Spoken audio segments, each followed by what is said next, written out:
नमस्कार दोस्तों, स्वागत है आप सभी का महिमा भक्ति ब्लॉग चैनल पर। तो आइए आज के इस वीडियो में मैं आप सबको बताऊंगी कि पत्नी के किस दिन चूड़ियां पहनने से पति की उम्र कम हो जाती है। तो देखिए, एक समय की बात है, माता लक्ष्मी भगवान विष्णु से मिलने के लिए जाती हैं और कहती हैं, हे प्रभु, जब मैं आपसे मिलने के लिए आ रही थी तो मेरी नज़र रास्ते में मृत्यु लोक पर पड़ी। तो मैंने क्या देखा कि कुछ सुहागिन स्त्रियां आपस में चर्चा कर रही थी कि स्त्री की एक चीज छू लेने से किस्मत बदल जाती है और स्त्री के इस दिन चूड़ी पहनने से पति की उम्र कम हो जाती है। स्वामी, मैंने जब से उस चर्चा को सुना है मेरा मन विचलित हो गया है, इसलिए मेरा आपसे अनुरोध है कि आप मुझे मेरे इन दोनों प्रश्नों का उत्तर देकर संतुष्ट करें। भगवान विष्णु ने कहा, हे देवी, मैं तुम्हें तुम्हारे इन दोनों प्रश्नों का उत्तर एक छोटी सी कहानी के माध्यम से दूंगा, मगर मेरी एक शर्त है कि मैं जब तक यह कहानी तुम्हें सुनाऊं तब तक तुम मन लगाकर यह कहानी पूरी सुनना, क्योंकि आधी अधूरी कहानी सुनने से आधा अधूरा ज्ञान ही प्राप्त होता है जो किसी काम का नहीं होता है। भगवान विष्णु की बात सुनकर माता लक्ष्मी कहती हैं, ठीक है स्वामी, मैं आपको वचन देती हूँ कि कहानी पूरा मन लगाकर ही सुनूंगी। आप कहानी सुनाना आरंभ कीजिए। भगवान विष्णु कहते हैं, सुनो देवी, एक नगर में एक सेठ रहता था। वह बहुत ही धनवान था, उसके पास सब कुछ था। आलीशान दुकानें थीं, रहने के लिए अच्छा सा मकान था। उस सेठ के 3 लड़के थे, तीनों लड़कों की शादी हो चुकी थी। सेठ की 3 बहुएं थीं, उनका स्वभाव बहुत ही अच्छा था। अपने सास ससुर और पति की खूब सेवा किया करती थी, इसलिए घर में सुख शांति का वातावरण था। सेठ के बड़े लड़के का स्वभाव अच्छा नहीं था, इसलिए सेठ के बड़े लड़के की उसके माँ बाप से नहीं बनती थी, इसलिए सेठ ने बड़े लड़के को धन नहीं दिया और अपने दोनों छोटे लड़कों और तीनों बहुओं में बांट दिया था, जिसकी वजह से बड़े लड़के की आर्थिक स्थिति अच्छी नहीं थी। भगवान विष्णु कहते हैं, हे देवी, एक बार सेठ अपने मन में सोचता है कि भगवान ने मुझे सब कुछ दिया है पर एक बेटी नहीं दी है। यदि एक बेटी होती तो मैं अपने मन की सारी बातें अपनी बेटी को बताता और बेटी को बहुत ही लाड प्यार करता। भगवान विष्णु कहते हैं, देवी, सेठ अपनी सेठानी के साथ में अपना जीवन जी रहा था, मगर एक बेटी की कमी सेठ को हमेशा ही महसूस होती रहती थी और सेठ हमेशा अपने घर के पास स्थित मंदिर में श्री राधा रानी के दर्शन करने जाया करते थे। एक दिन जब सेठ मंदिर में राधा रानी के दर्शन करने गए थे, उस दिन मंदिर में एक संत पधारे हुए थे। सेठ को उदास देखकर संत ने सेठ से पूछा, तुम उदास क्यों हो? तो सेठ बोले, महाराज, मेरी कोई बेटी नहीं है, इसलिए मैं उदास हूँ। फिर संत मुस्कुराए और बोले, यदि जीवन में किसी का अभाव है तो उसकी जगह भगवान को बिठा लेना चाहिए।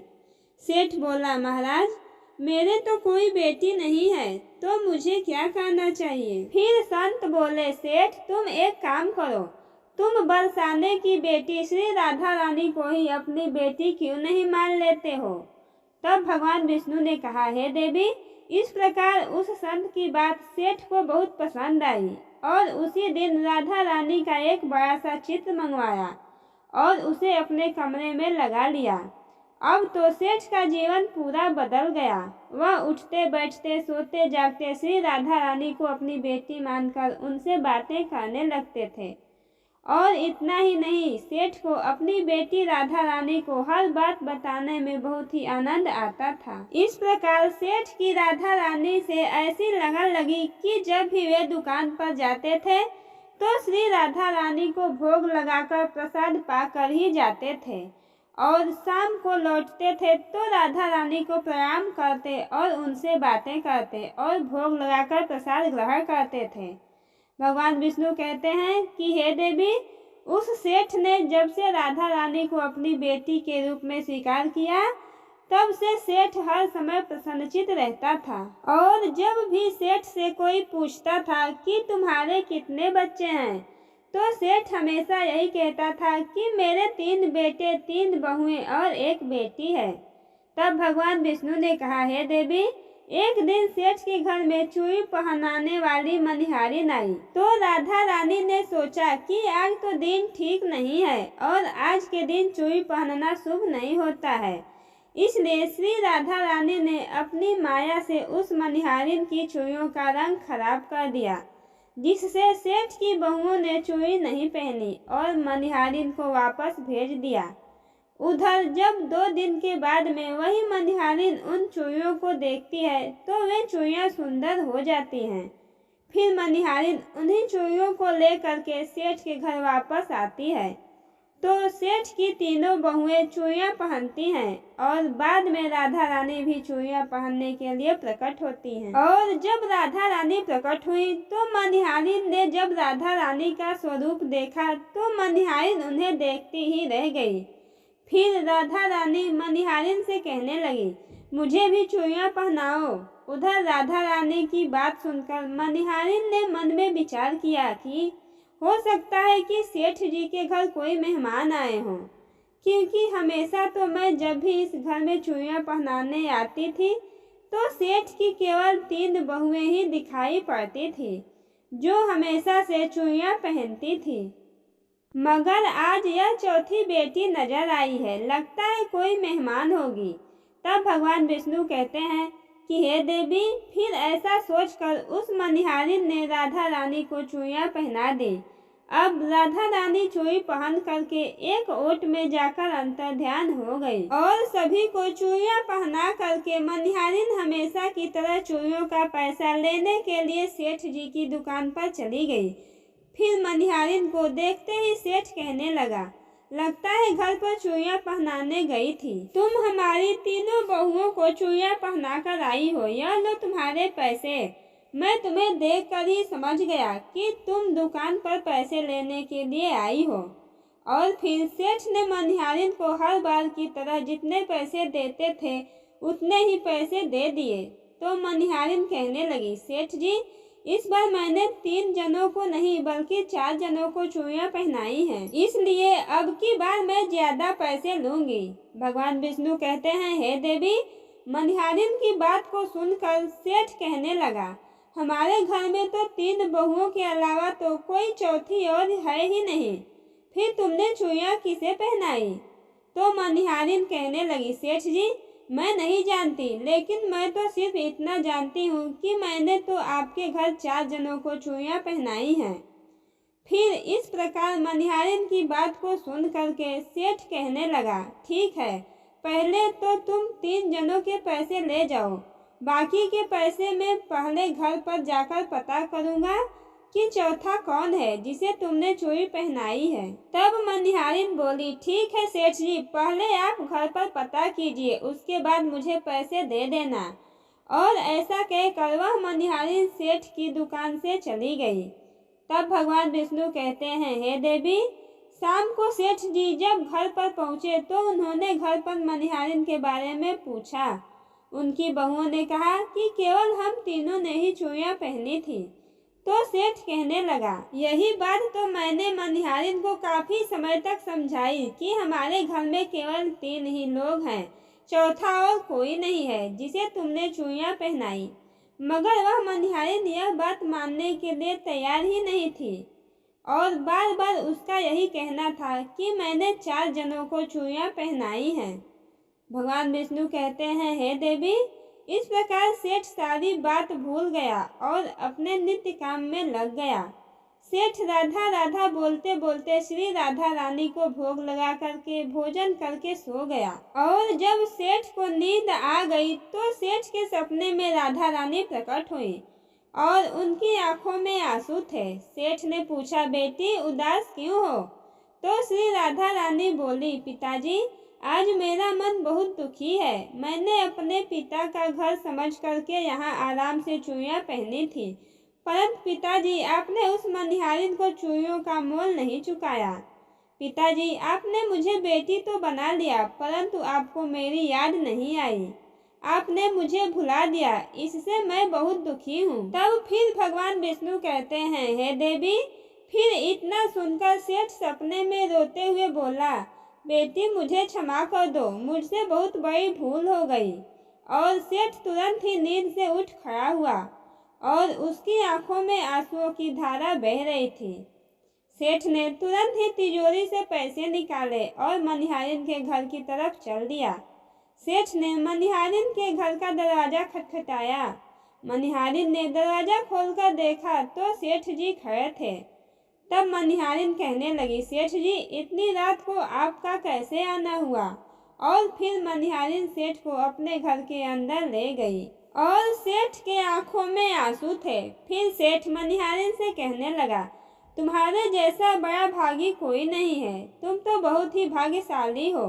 तो मनिहारिन कहने लगी, सेठ जी ऐसा क्या हुआ? तो सेठ बोला, मैंने राधा जी को अपनी बेटी बनाया है, परंतु मैंने उन्हें कभी भी अपनी आंखों से नहीं देखा। लेकिन तुमने आज उन्हीं राधा जी को अपने हाथों से चूड़ियां पहनाई हैं। आज तुम्हारे जैसा भाग्यशाली इस धरती पर कोई दूसरा नहीं है। मैं तुम्हें अपनी बेटी की चूड़ियों का मोल चुकाने आया हूँ। और यह कहकर सेठ जी ने रुपयों से भरी हुई थैली मनिहारिन के सामने रख दी और कहा, इसमें से जो भी लेना है ले लो।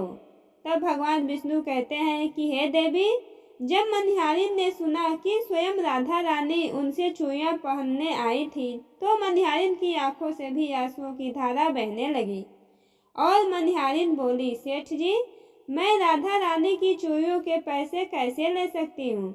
ऐसा सौभाग्य किसे मिलता है जो मुझे मिला है? और मैंने राधा रानी को अपने हाथों से चूड़ियां पहनाई। मैं आपसे बिटिया राधा रानी की चूड़ियों के पैसे कभी भी नहीं लूंगी।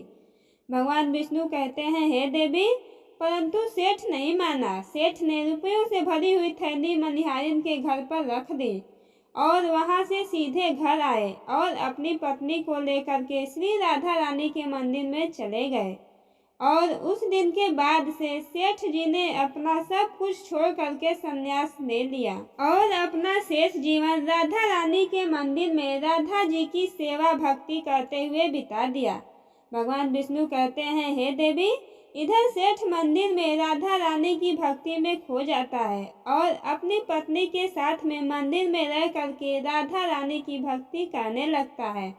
और उधर राधा रानी बड़े लड़के के सपने में पहुंच जाती हैं और कहती हैं, तुम अपनी माँ की सेवा नहीं करते हो, इसलिए तुम्हारी ऐसी स्थिति है और तुम आज से ही अपनी माँ के चरण छूना आरंभ कर दो। रातों रात तुम्हारा भाग्य देखना कैसे बदलता है। भगवान विष्णु कहते हैं, हे देवी, इस प्रकार से सेठ का बड़ा लड़का अपनी माँ के चरणों को रोजाना छूने लगा और फिर धीरे धीरे बहुत बड़ा आदमी बन गया और उसके पास धन की कोई कमी नहीं रही। फिर भगवान विष्णु कहते हैं, हे देवी, तुम अपने पहले प्रश्न का उत्तर समझ लो। तुम्हारा पहला प्रश्न था कि स्त्री की कौन सी चीज उसे बिना बताए छूने से रातों रात भाग्य बदल जाता है। तो ठीक से समझ लो, जो इंसान सेठ के बड़े लड़के की तरह अपनी माँ के चरणों की सेवा करता है, माँ के चरणों का अमृत पान करता है, उसका सोया हुआ भाग जाग जाता है और एक दिन वह इंसान बहुत बड़ा आदमी बनता है। तब भगवान विष्णु कहते हैं कि हे देवी, तुम्हारे दूसरे प्रश्न का उत्तर सुनो। तुम्हारा दूसरा प्रश्न था कि स्त्री के किस दिन चूड़ी पहनने से पति की उम्र कम हो जाती है। तो सुनो, जिस दिन मनिहारिन सेठ की तीनों बहुओं को चूड़ियां पहनाने के लिए आई थी तो राधा जी ने देखा कि उस दिन मंगलवार था, इसलिए राधा जी ने अपनी माया से उन चूड़ियों का रंग काला कर दिया था, जिससे सेठ की बहुओं को चूड़ियों का रंग पसंद नहीं आया। और फिर मनिहारिन अगले 2 दिन के बाद आई। उस दिन शुक्रवार था और उस दिन राधा रानी की कृपा से चूड़ियों का रंग सुंदर हो जाता है और सेठ की तीनों बहुएं और राधा रानी चारों चूड़ियां पहनती हैं। इस तरह हमेशा के लिए सचेत रहने के लिए राधा रानी सेठ के बड़े लड़के की तरह सेठ की तीनों बहुओं के सपने में आती हैं और चूड़ी का महत्व बताते हुए कहती हैं कि हर सुहागिन स्त्री को चूड़ी पहनने से पहले कुछ बातों का विशेष ध्यान रखना चाहिए और सुहागिन स्त्री को 21 चूड़ी पहननी चाहिए। नई चूड़ी हमेशा सुबह या शाम को पहननी चाहिए।